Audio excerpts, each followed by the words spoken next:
Exaltado seja o nome de Cristo Jesus, o nosso Senhor. É um privilégio, irmãos, estarmos aqui nesta noite, reunidos, prestando um culto de adoração a Deus, declarando, fazendo declarações de amor a este Deus e dizendo a Ele o quanto confiamos nas Suas promessas e no Seu cuidado sobre a nossa vida. Eu tenho certeza que essas canções não expressam meramente a beleza de uma liturgia apenas, mas expressam o coração de cada um de nós. E Deus, lá do céu, olhando para a sinceridade de cada um de nós, diz a nós que Ele recebe este culto como um aroma suave à Sua presença. Então que o nome de Deus possa sempre ser glorificado nas nossas vidas. Irmãos queridos, hoje é o último domingo de 2015, louvado seja o nome do Senhor, até aqui nos ajudou o Senhor e por isso estamos alegres, não é? Até aqui Deus nos susteve com sua graça e sua misericórdia. É verdade que este ano não foi um ano muito fácil, para alguns foi um ano difícil, esse foi um ano de muitas perdas. Na próxima quinta-feira estaremos aqui às 22 horas, entregando ao Senhor este ano de 2015 e pedindo a bênção de Deus para o ano de 2016, pedindo ao Senhor que seja um ano um pouco mais leve do que foi 2015, diante de tantas lutas enfrentadas, que a misericórdia do Senhor continue nos cercando. Eu quero ler com os irmãos dois textos da palavra de Deus. Primeiro em Mateus, no capítulo 6, um texto muito conhecido nosso. Mateus, no capítulo 6, vamos ler do verso 31 ao verso 34. Mateus, no capítulo 6, verso 31 ao verso 34. Diz assim a palavra do Senhor: não andeis, pois, inquietos ou ansiosos, aparece em algumas traduções. Não andeis, pois, ansiosos, dizendo: que comeremos, ou que beberemos, ou com que nos vestiremos? Porque todas estas coisas os gentios procuram. De certo, vosso Pai Celestial sabe que necessitais de todas estas coisas. Leia comigo o verso 33. Mas buscai primeiro o reino de Deus e a sua justiça, e todas estas coisas vos serão acrescentadas. Não vos inquieteis, pois, pelo dia de amanhã, porque o dia de amanhã cuidará de si mesmo, basta cada dia o seu mal. Avance um pouco para Lucas, no capítulo 12. Lucas, no capítulo 12, eu quero ler apenas a segunda parte do verso 48. Lucas, no capítulo 12, verso 48, mas eu vou ler só a parte B, a segunda parte deste verso. O texto diz assim, palavra de Jesus também: e a qualquer que muito for dado, muito se lhe pedirá, e ao que muito se lhe confiou, muito mais se lhe pedirá. Amém? Vamos orar, queridos. Senhor, esta é a Tua palavra, nós a temos diante dos nossos olhos. Foi o Senhor quem declarou cada uma dessas palavras. E bendito seja o Teu nome, porque elas chegaram intactas às nossas mãos. E neste momento, quando fazemos uso das Escrituras Sagradas, abrimos este livro diante de nós, que possa o Teu Espírito falar profundamente aos nossos corações, nos enchendo por dentro, preenchendo-nos com a Tua palavra, a fim de que a nossa fé seja renovada, e o nosso espírito encorajado a continuar buscando ao Senhor, com toda a avidez do nosso coração. Nós oramos e Te agradecemos por Jesus Cristo, nosso Senhor. Amém. Amém. Eu quero pensar um pouco com os irmãos sobre as responsabilidades, atribuições que são dadas por Deus àqueles a quem Ele confia. Você se acha uma pessoa confiável? Não me responda aqui, por favor. Responda aí dentro do seu coração. Você acha que você é uma pessoa confiável? Você acha que você é uma pessoa em quem Deus pode confiar? E se Deus confiar a você uma responsabilidade, uma atribuição de confiança, você dará contas disso? Esse texto, esta segunda parte do capítulo 12, verso 48, vem permeando minha mente já há algumas semanas. Na verdade, desde da última viagem que eu fiz a Itabuna, esse texto vem rodando na minha mente. Eu tenho pensado sobre ele. Por ocasião do congresso do Summit, congresso de liderança que nós tivemos aqui no mês de outubro, nós ouvimos o pastor Bill Hybels dizer que toda pessoa que serve a Deus precisa descobrir o seu porquê incandescente. E esta foi a expressão que ele encontrou para designar o propósito de cada um de nós de estarmos sobre a face da terra. Não podemos supor que Deus nos trouxe aqui por um mero acaso. Não, para cada um de nós há um plano de Deus, há um propósito definido, designado de Deus para as nossas vidas.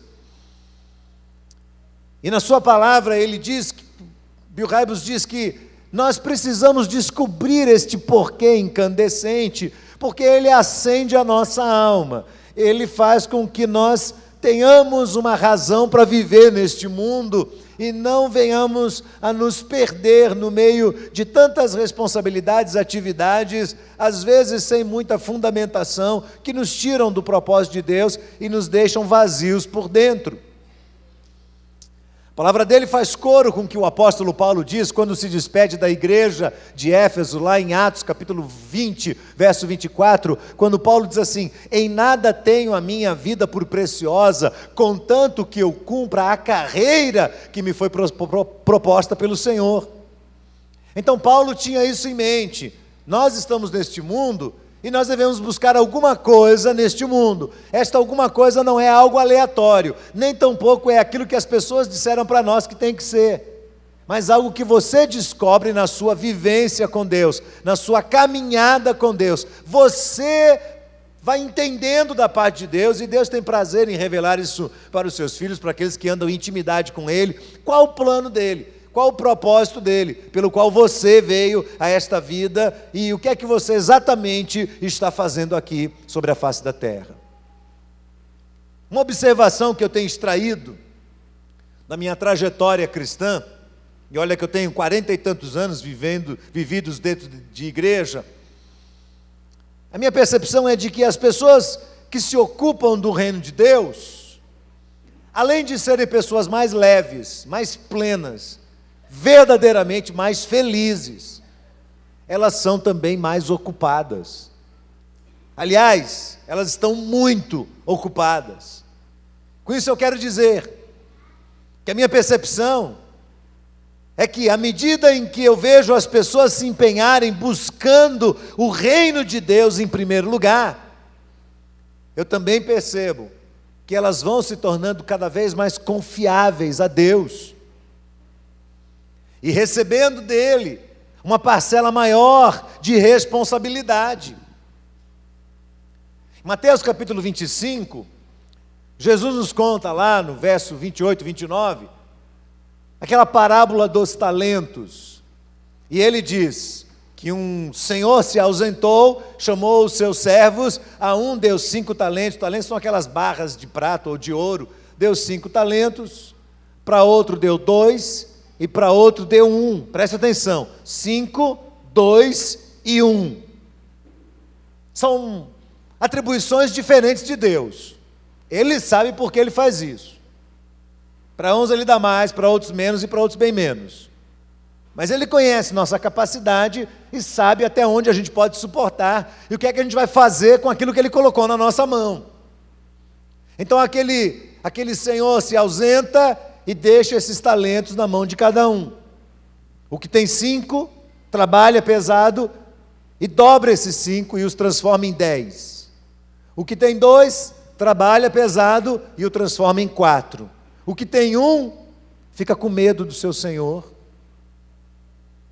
acha que o Senhor é severo demais, e ele não quer correr o risco de perder, então ele pega aquele e faz o quê?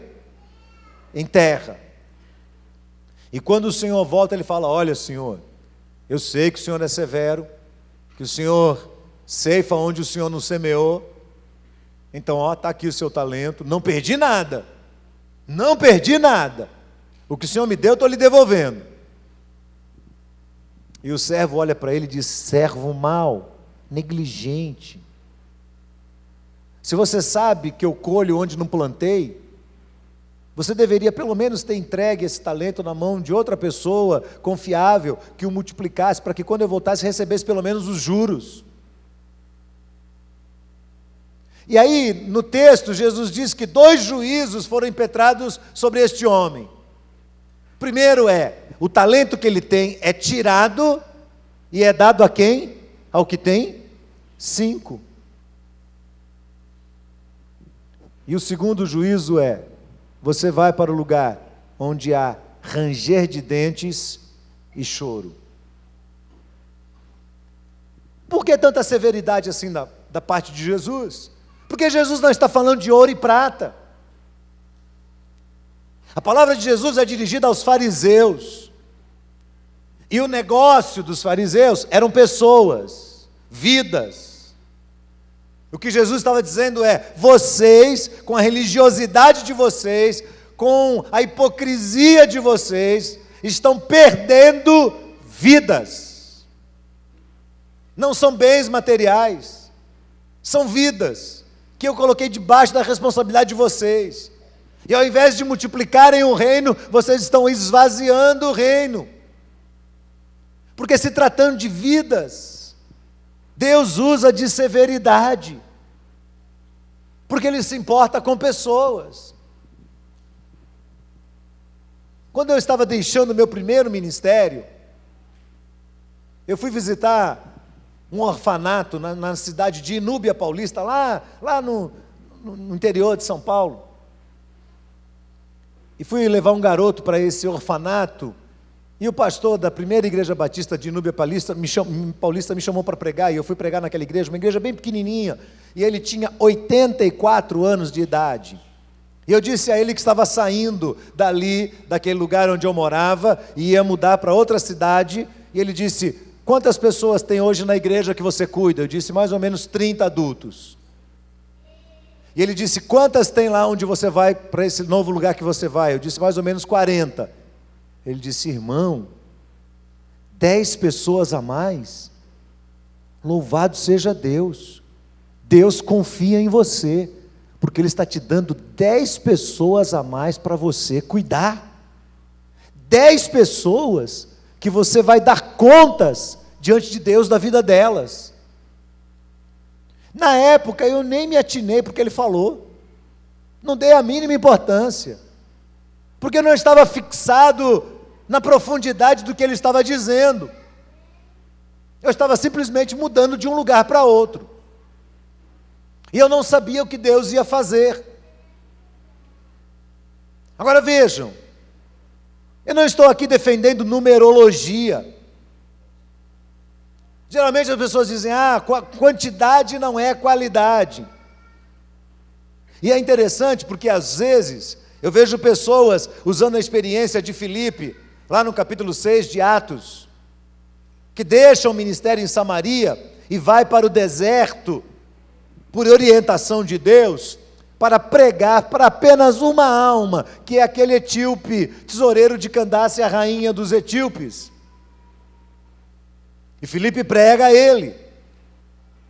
O que as pessoas nem sempre percebem, porque elas costumam dizer: está vendo? Deus tirou ele de um lugar que tinha um monte de pessoas e colocou ele onde tinha uma pessoa só. É verdade, Deus faz isso, Ele é dono da obra.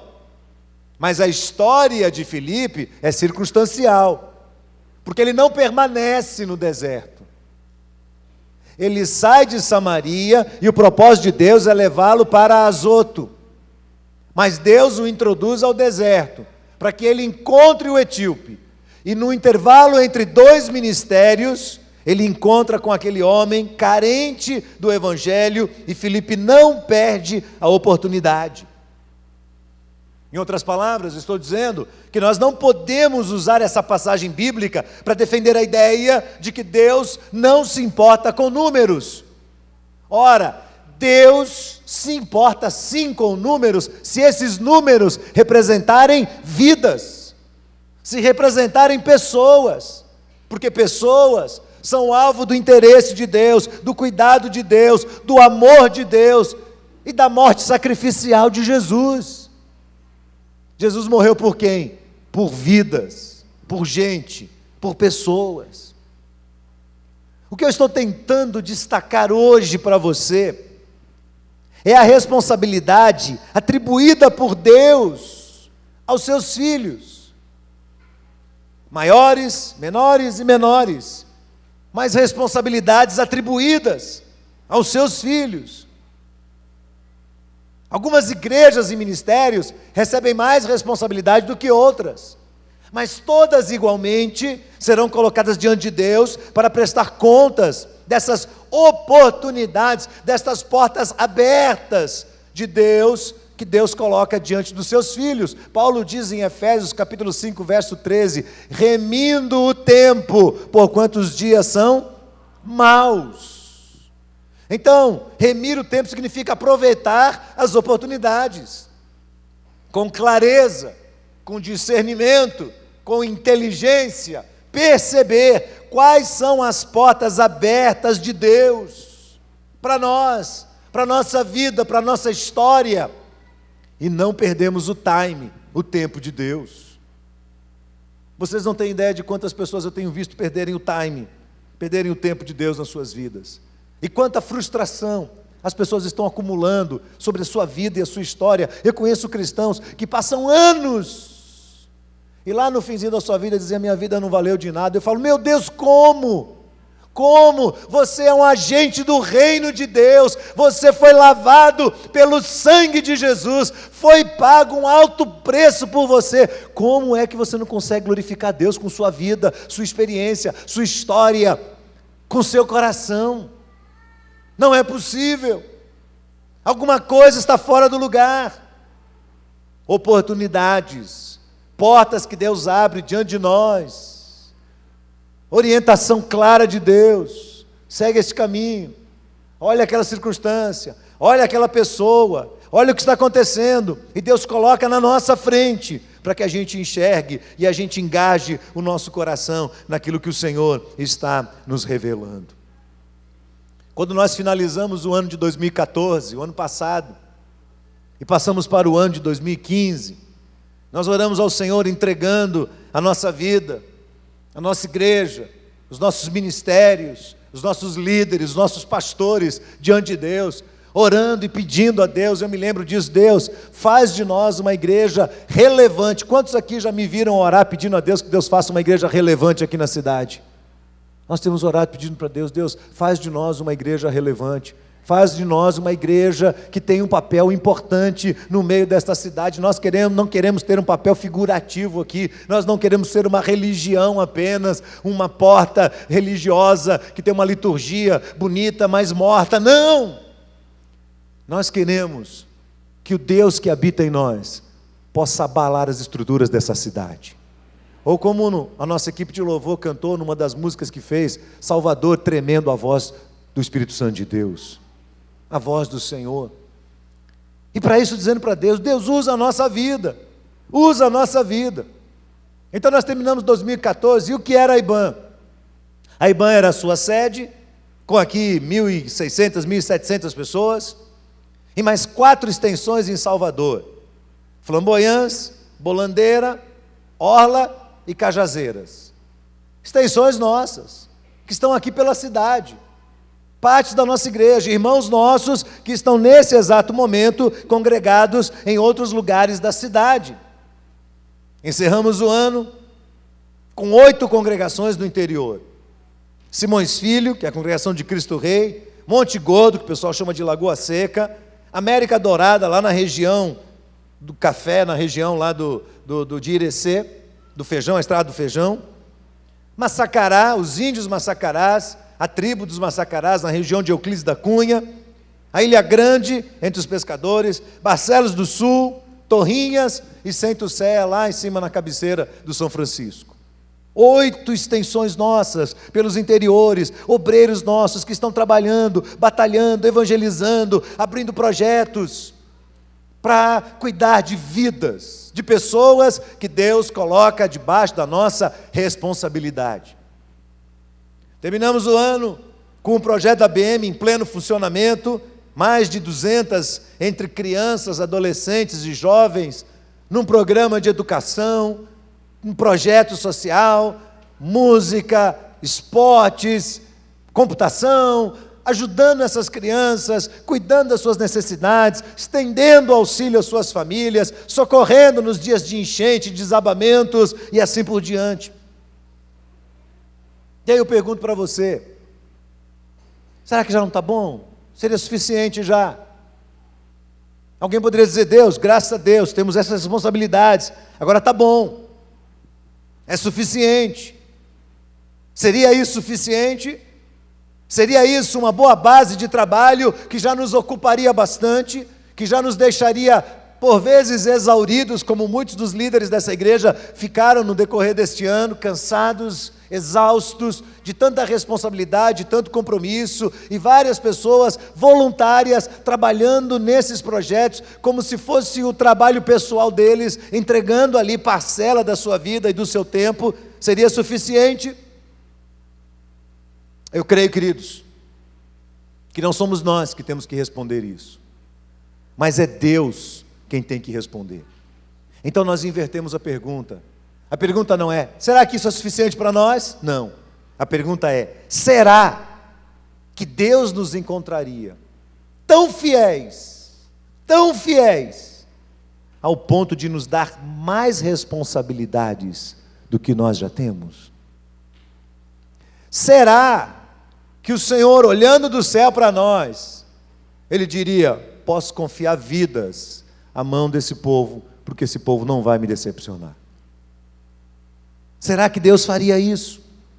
Esta tem que ser a nossa pergunta.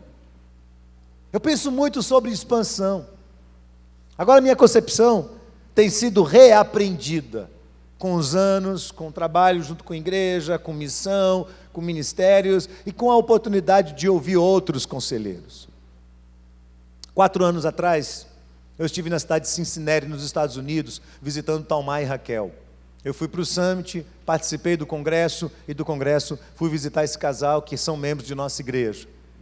E fomos no final de semana para a igreja que eles estavam frequentando lá, uma igreja que eu fiquei apaixonado, uma igreja de mais de 5.000 membros, com uma estrutura linda, fantástica, uma igreja ativa, com um programa social extraordinário, uma igreja dinâmica, que atende muitos imigrantes, que tem um projeto social incrível estendido a eles, que trabalha com jovens. Cincinnati é uma cidade cercada de universidades, então é cheia de jovens que vêm de outros estados, de outros países para estudar lá, e a igreja realizou um projeto incrível e elaborou um espaço muito maior do que isso aqui, só para jovens, com tudo que você pode imaginar. É um sonho, a igreja é como se fosse uma cidade, é um sonho, é um lugar onde jovens e adolescentes vão, e ali eles recebem todo o carinho, todo o amor, todo o cuidado, são atendidos, ouvem a palavra de Deus, na linguagem deles, e são transformados por suas vidas. Encontrei ali essa igreja, muito bem organizada, esta igreja incrível,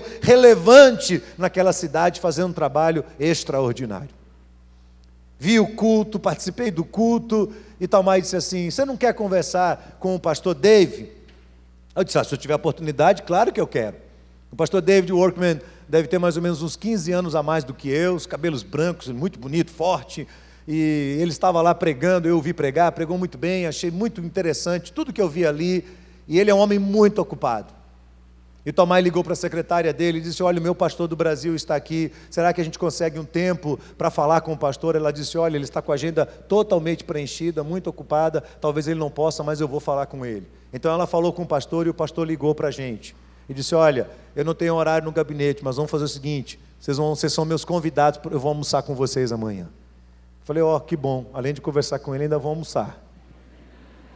Então, fomos até lá, ele nos colocou no carro dele, nos levou a um restaurante, E nós ficamos ali naquele restaurante incríveis 3 horas conversando, 3 horas. Foi mais ou menos das 11h30 da manhã até 2h30 da tarde essa nossa conversa.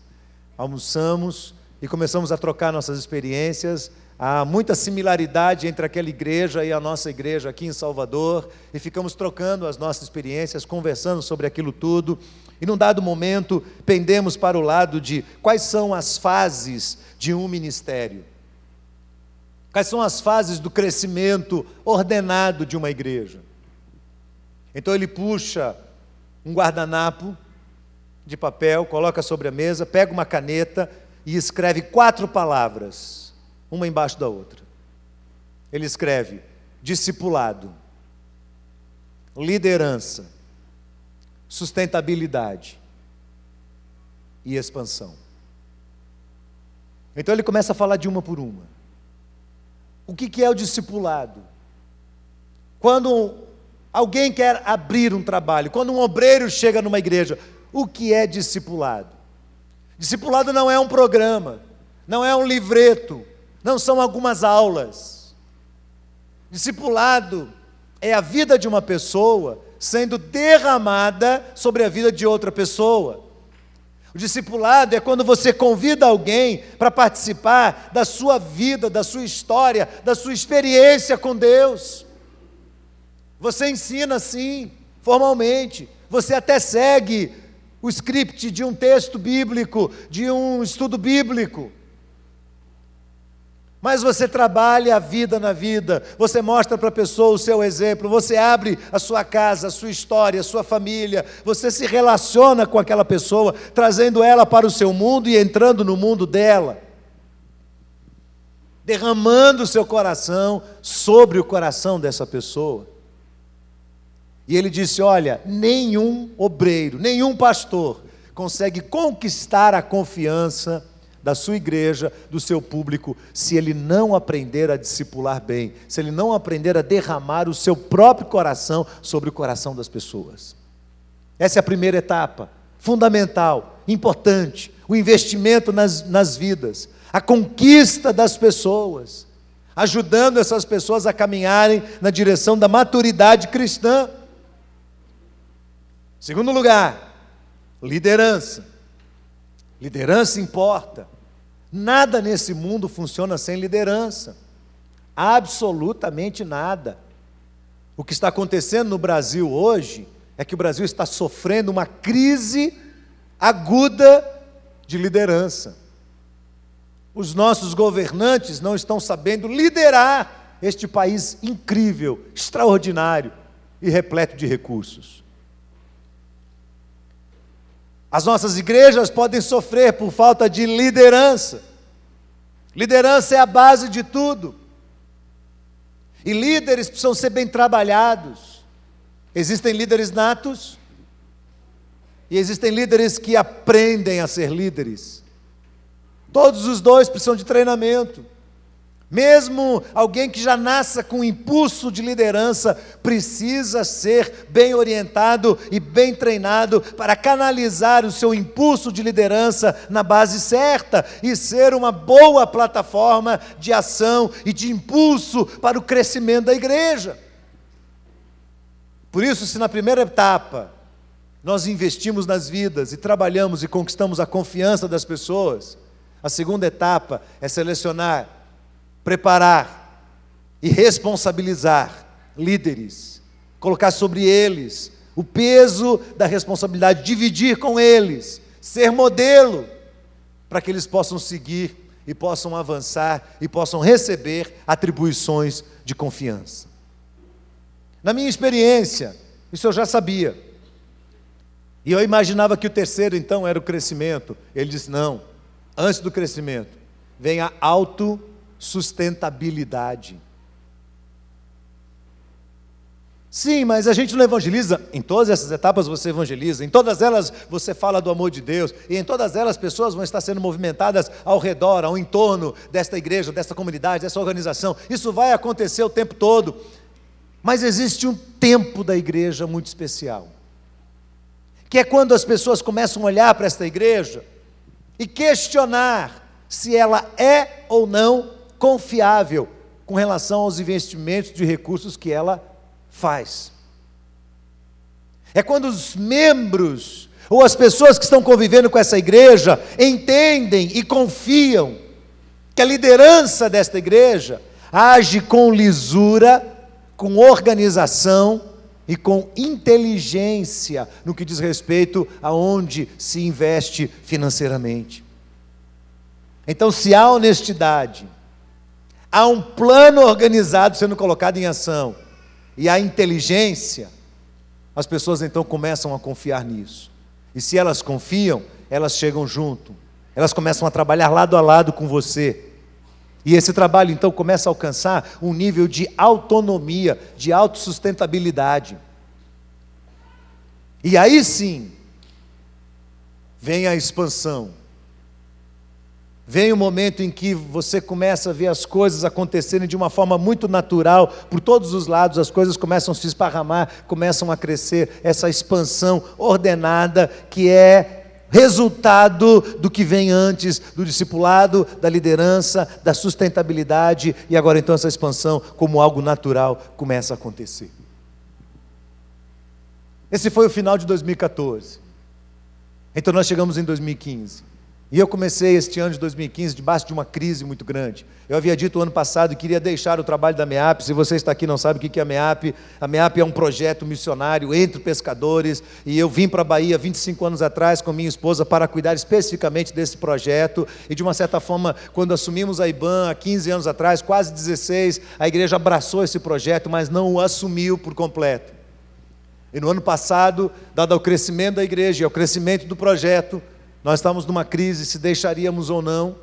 Estava inclinado a deixar o projeto, e Deus começou a questionar meu coração, e eu vim conversar com a liderança da igreja, e fui conversar com a liderança da missão, sobre a possibilidade de iniciarmos um processo de negociação, dando passos para que a igreja pudesse assumir cada vez mais responsabilidades pelo campo, por todo o projeto missionário existente da MEAP no campo, ao ponto de, em 2 anos, a Igreja Metropolitana ser a responsável integral por todo o ministério realizado no campo entre pescadores.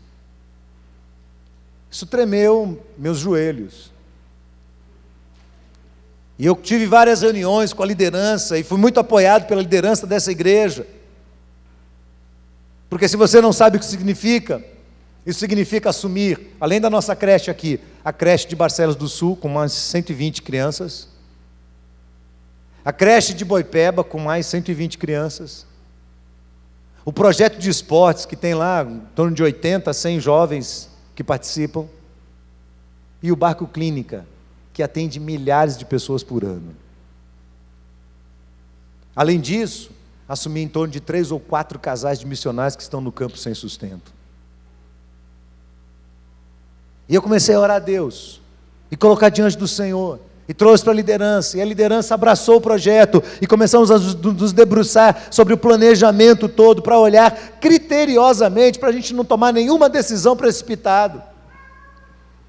E Deus foi abençoando, e aprovando, e mostrando que há uma viabilidade, é possível. Deus está dizendo para nós, essa igreja é confiável para cuidar daquilo lá. No meio disso tudo, eu vou a Itabuna, conversar com o Dr. João, que é um amigo nosso, um médico, que trabalha conosco já há anos na missão.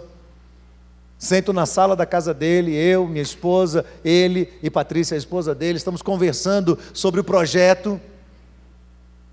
E eu falei, olha, a ideia é essa, que a igreja assuma e tal, e tal, e tal. Ele abre um olho desse tamanho assim, olha para a esposa, e a esposa olha para ele. Eu disse, o que houve? Ele diz, rapaz, isso é de Deus. E não só isso aí é de Deus, como além de cuidar de tudo, você não sabe o que vai acontecer a partir de agora. Nós vamos formar a IBAN Itabuna. Eu disse, como assim? Como assim, João? Ele disse, Abraão, é o seguinte, nós temos um grupo familiar na nossa casa, que começou como um grupo pequeno, mas cresceu, tem mais de 60 pessoas. Está dentro da minha casa. Só que esse povo não consegue se encaixar nas igrejas da cidade. E ou a gente abre uma igreja aqui, uma IBAN aqui em Itabuna, ou esse povo vai se dispersar. E eu tremi o joelho de novo. Ele disse, o que é necessário? Ele falou, eu preciso de 3 coisas suas. Primeiro, eu preciso do seu encorajamento, que você diga, é isso mesmo, vamos tocar o barco. Segundo, eu preciso da orientação pastoral, que você nos oriente, que você passe a visão, que você mostre o que tem que ser feito, que você designe quem vai aqui trabalhar com a gente e cuidar de nós. E terceiro, nós precisamos do nome da igreja. Então eu trouxe isso para a liderança, e a liderança acatou, e desde o mês de julho, que já existe hoje a IBAN Itabuna. Se um dia você for lá, bem no centro da cidade, você vai encontrar com o nomezinho da IBAN, tudo direitinho, e lá um grupo de mais ou menos 60, 80 pessoas que estão servindo ao Senhor. Uma igreja que já nasceu grande, que já se sustenta, nós não gastamos um centavo com eles, ao contrário, João falou assim, Abraão, não se preocupe, porque a IBAN Itabuna vai se juntar com a IBAN em Salvador, para a gente sustentar o campo missionário. Estamos tocando o trabalho, avançamos naquela direção. Nesse interim, eu recebo do meu gabinete Jesse e Jane, junto com o Gelson, e eles trazem um projeto e jogam um projeto em cima da minha mesa, e quando eu abro o projeto e começo a olhar e ler o projeto está falando da abertura de um trabalho da IBAN dentro do presídio Lemos de Brito. Todo alinhado, todo bem determinado, sendo que a primeira etapa seria a criação de uma tenda de atendimento às famílias. E a tenda, sem que a gente mexesse nada aqui, nasceu com o impulso de alguns irmãos que estão acompanhando o Jesse nesse projeto, e a tenda foi inaugurada agora, no início desse mês. E eu fui lá no culto, e lá estava o superintendente geral de segurança do Estado, lá estava o diretor do presídio, e os dois disseram, nós queremos a presença da igreja de vocês aqui para nos ajudar a governar o presídio. Estamos fazendo isso tudo, trabalhando. Eu recebo aqui a visita de um pastor que veio pedir socorro para nós. Na verdade, mais do que pedir socorro. Ele veio e disse, pastor, a minha igreja chegou num ponto que não tem mais para onde ir. As pessoas saíram da igreja. Há um número muito reduzido de pessoas. E eu vou sair. Mas eu gostaria de entregar essa igreja para uma igreja confiável. E domingo passado, de manhã, eu assumi como pastor interino da Igreja Batista Jardim das Oliveiras, aqui na Boca do Rio. E nós já começamos um movimento grande lá. Se você for lá hoje, você vai ver que tem uma placa assim, tem o nome da igreja e embaixo tem uma faixa assim. Esta igreja está sob cuidado e responsabilidade da Igreja Batista Metropolitana. Eu não pedi isso, mas a igreja veio parar aqui. O que eu quero dizer para você é, cada vez mais, Deus tem atribuído a nós responsabilidades. Quando eu falei sobre isso lá embaixo no escritório, as duas secretárias, Selma e Nina, disseram assim, pastor, que legal, o senhor não tem trabalho, né? O senhor não tem o que fazer. E eu disse a elas, eu não poderia recusar esse pedido de ajuda. Porque eu estou assumindo, com a nossa experiência, com o nome dessa igreja, com o meu nome como pastor, mas eu não estou indo sozinho. Eu tenho um tesouro preciosíssimo nessa igreja. Sabe quem é? São vocês. São os membros. Há um potencial humano aqui para fazer abalar a Boca do Rio, irmãos. A igreja está dentro da comunidade. A metropolitana aqui não tem vizinhos. Lá não, lá a igreja está dentro da comunidade. Nós vamos fazer um trabalho extraordinário lá. E domingo passado, quando eu estava tomando posse de manhã, emocionado, como se fosse a primeira vez que eu estivesse assumindo uma igreja, sentindo um amor tremendo por aquele trabalho, eu disse, Deus, o Senhor é incrível, porque o Senhor não nos deixa ver as coisas como elas são, o Senhor nos deixa ver as coisas como elas vão se tornar. Isso é fantástico, isso é incrível, com muito temor, com muita responsabilidade, assumindo o compromisso de Deus na nossa vida e na nossa história. Discipulado, liderança, autossustentabilidade e expansão. Pense nisso, pense nisso. Eu encerro minha palavra falando, irmãos, da alegria que a gente tem de poder servir a Deus. E aqueles que são voluntários aqui, que já trabalham, que têm o impulso do trabalho aqui, sabem disso.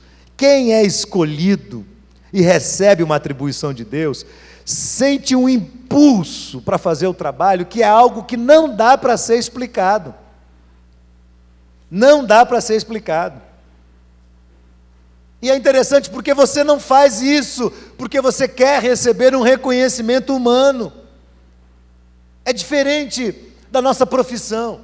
Você batalha, se especializa e adquire uma profissão e um espaço no mercado de trabalho, e lá no seu mercado de trabalho, você tem sim a expectativa de reconhecimento e de retorno financeiro. Ninguém aqui trabalha na empresa porque, eu amo essa empresa, ela está falindo, não me dá dinheiro, mas eu amo ela. Ninguém faz isso. Você está lá porque você recebe o seu salário. Você está lá porque você tem uma posição. Você está lá porque você é responsável, é respeitado. No reino não. O reino é incrível. Você se doa, você se sacrifica ao máximo que você pode, e no final você diz: Deus, a glória é toda do Senhor. Não é nada minha, é toda do Senhor. É algo que nasce nas profundezas da alma daquele que é tocado por Deus. É algo que impulsiona, que anima, e você começa e não consegue mais parar. É um sentimento de responsabilidade, misturado com alegria, misturado com temor, com peso, mas misturado também com a certeza plena da presença de Deus e da sua vontade para a nossa vida. Eu garanto para você, não tem nada mais extraordinário do que estar no centro da vontade de Deus.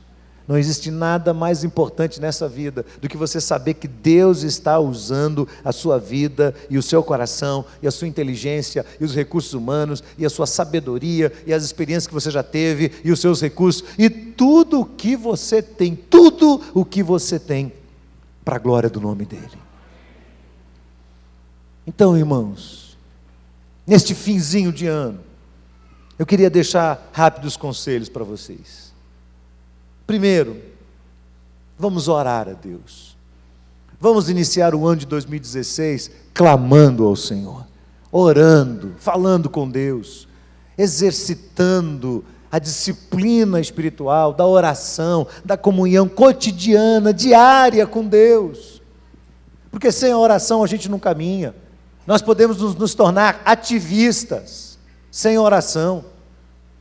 Você luta por uma causa, mas você nem sabe por que você está fazendo isso. Não, essas causas têm que ser lutadas com base nessa experiência interior de comunhão cotidiana com o Senhor, de oração.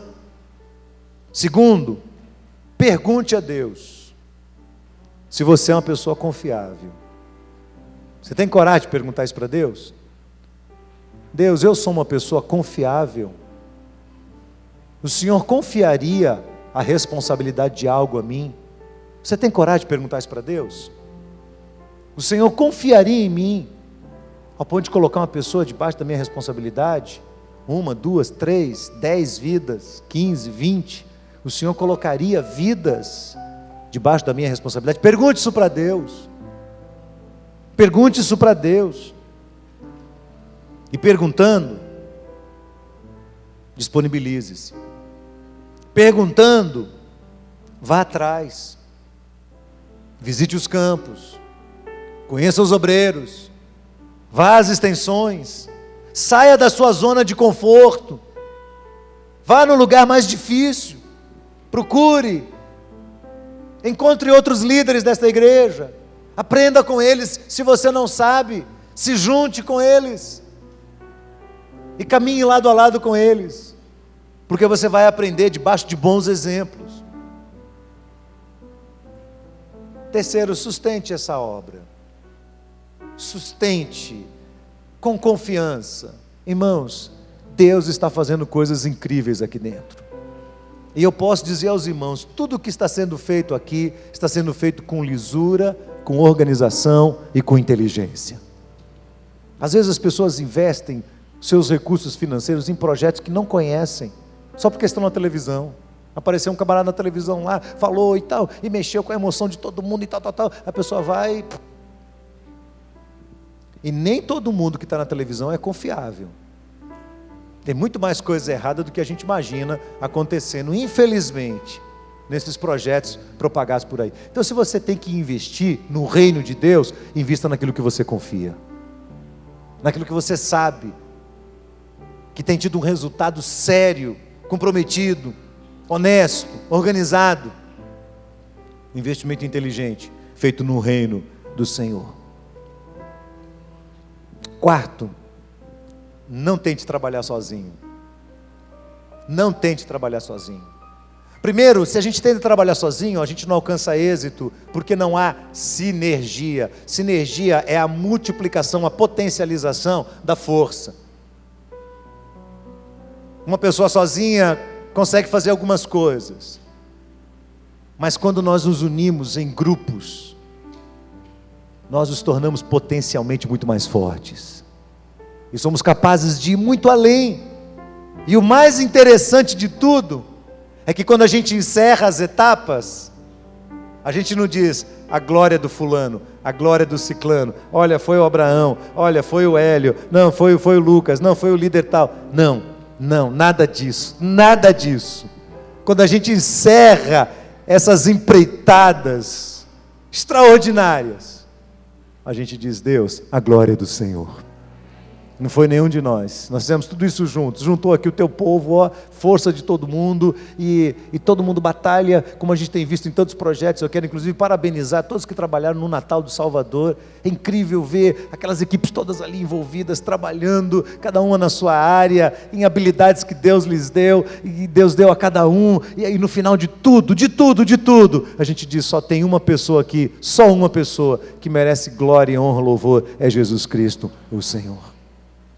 E por último, fique atento, abra o seu olho, para que nunca nenhum de nós venha se orgulhar de qualquer coisa, porque esta igreja não é nossa, ela é de Jesus Cristo. Ela não é a melhor igreja da cidade, não é a igreja mais extraordinária, é uma igreja cheia de defeitos, cheia de falhas. Nós somos seres humanos, todos estamos aqui totalmente dependentes do Espírito Santo de Deus.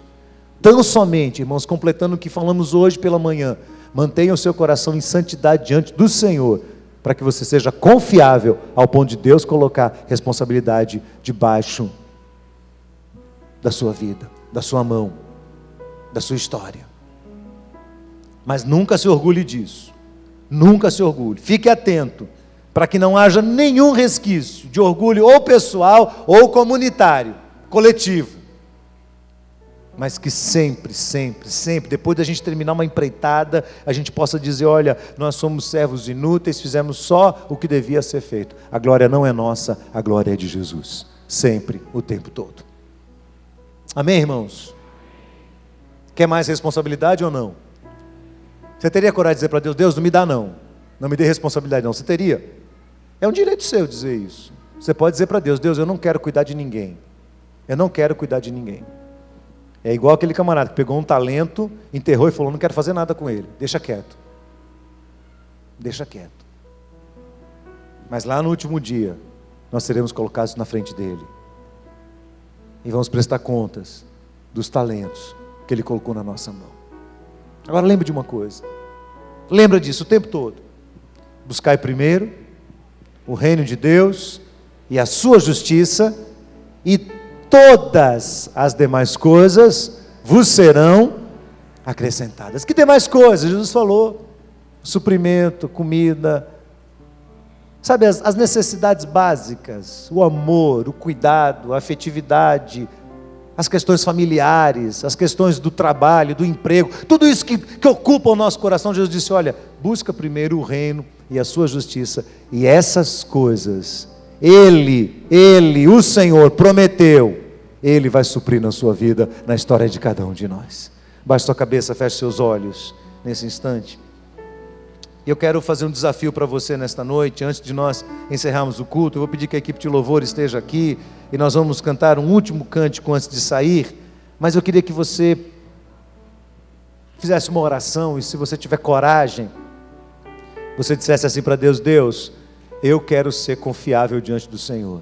Eu quero ser uma pessoa confiável ao ponto do Senhor colocar pessoas debaixo da minha responsabilidade. Se você tiver coragem de orar isso, fica de pé onde você estiver. Senhor, eu quero ser uma pessoa confiável ao Senhor, em nome de Jesus. Eu quero ser uma pessoa em quem o Senhor confia. Se o Senhor quer usar minha vida, eu estou aqui, em nome de Jesus. Eu quero me posicionar aqui como uma pessoa confiável aos teus olhos, em nome de Jesus. Obrigado, Senhor Deus e Pai, por finalizar este ano de 2015 debaixo da graça do Senhor. O Senhor nos sustentou até aqui, com teu amor, com tua graça, com tua provisão, e o Senhor vai continuar sustentando a nossa vida até o fim, porque é parte do teu caráter e da tua fidelidade sobre a vida do teu povo. Senhor, eu te agradeço, em nome de Jesus, por ter essa experiência tão magnífica, de ser igreja, de fazer parte do teu povo, desta comunidade local, que o Senhor tem usado de maneira tão extraordinária em lugares diferentes, distantes de nós, mas outras vidas que estão sendo alcançadas e alcançadas e alcançadas pelo teu poder e pela tua graça. E obrigado, Senhor, por cada um dos irmãos que de pé neste momento estão corajosamente dizendo ao Senhor: usa a nossa vida, usa a minha vida, faz de nós pessoas confiáveis, coloca os talentos nas nossas mãos. Senhor, nós vamos orar sem medo, que o Senhor coloque os talentos nas nossas mãos, e que para a glória de Jesus, nós possamos multiplicá-los, e devolvê-los ao Senhor, como frutos preciosos, e isso será muito pouco, diante de tudo que o Senhor tem feito por nós, mas certamente, a nossa vida, há de honrar ao Senhor, por tantos anos, quanto o Senhor nos permitir viver sobre a face da terra. Abençoa o teu povo nesta noite, Senhor. Abençoa cada pessoa que aqui está. Abre os nossos olhos, porque nós já lemos tantas vezes o texto que diz: buscai primeiro o reino de Deus e a sua justiça, e as demais coisas vos serão acrescentadas. Mas eu peço ao Senhor que hoje a experiência seja diferente de cada um, seja algo tão profundo, que a gente entenda o que é que o Senhor está falando ao nosso coração.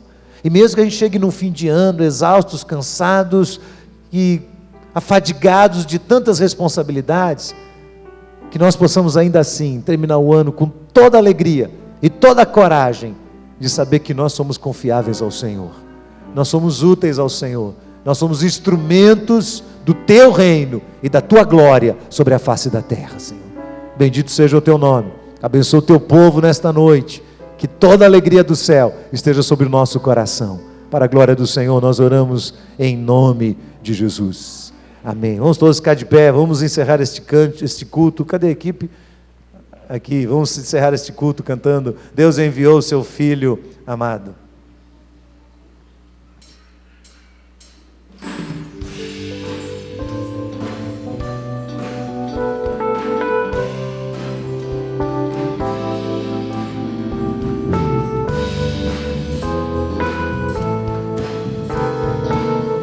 O melhor de Deus é Jesus Cristo. Deus enviou. Posso crer no amanhã, porque Ele vive. Temor não há, mas eu bem sei que a minha vida está nas mãos do meu Jesus, que vivo está. Deus enviou seu Filho amado para morrer em meu lugar, na cruz sofrer pecados, mas ressuscitou e vivo com o Pai está, porque Ele vive. Posso crer no amanhã, porque Ele vive. Temor não há, mas eu bem sei, que a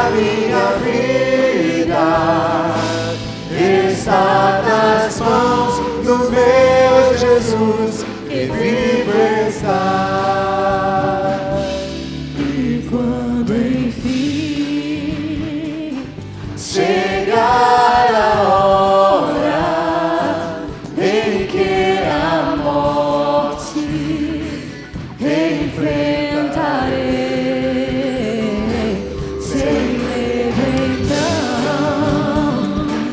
terei vitória, verei na glória do meu Jesus, que vivo está. Porque Ele vive, posso crer no amanhã. Porque Ele vive, temor não há. Mas eu bem sei que a minha vida está nas mãos do meu Jesus, que vivo está. Mas eu bem sei, eu sei que a minha vida está nas mãos do meu Jesus, que vivo está. Está nas mãos do meu Jesus, que vivo está. Está nas mãos do meu Jesus, que vivo está. Louvado e exaltado seja o teu nome, Senhor, e que o teu amor, a graça preciosa de Jesus Cristo, nosso amado Redentor, e a comunhão perfeita do Espírito Santo de Deus permaneça sobre todos para a glória do Senhor, em nome de Jesus. Amém, amém. Tenham todos uma boa semana. Quinta-feira, 22 horas, estaremos aqui para o culto da virada. Deus abençoe, vamos em paz, em nome de Jesus.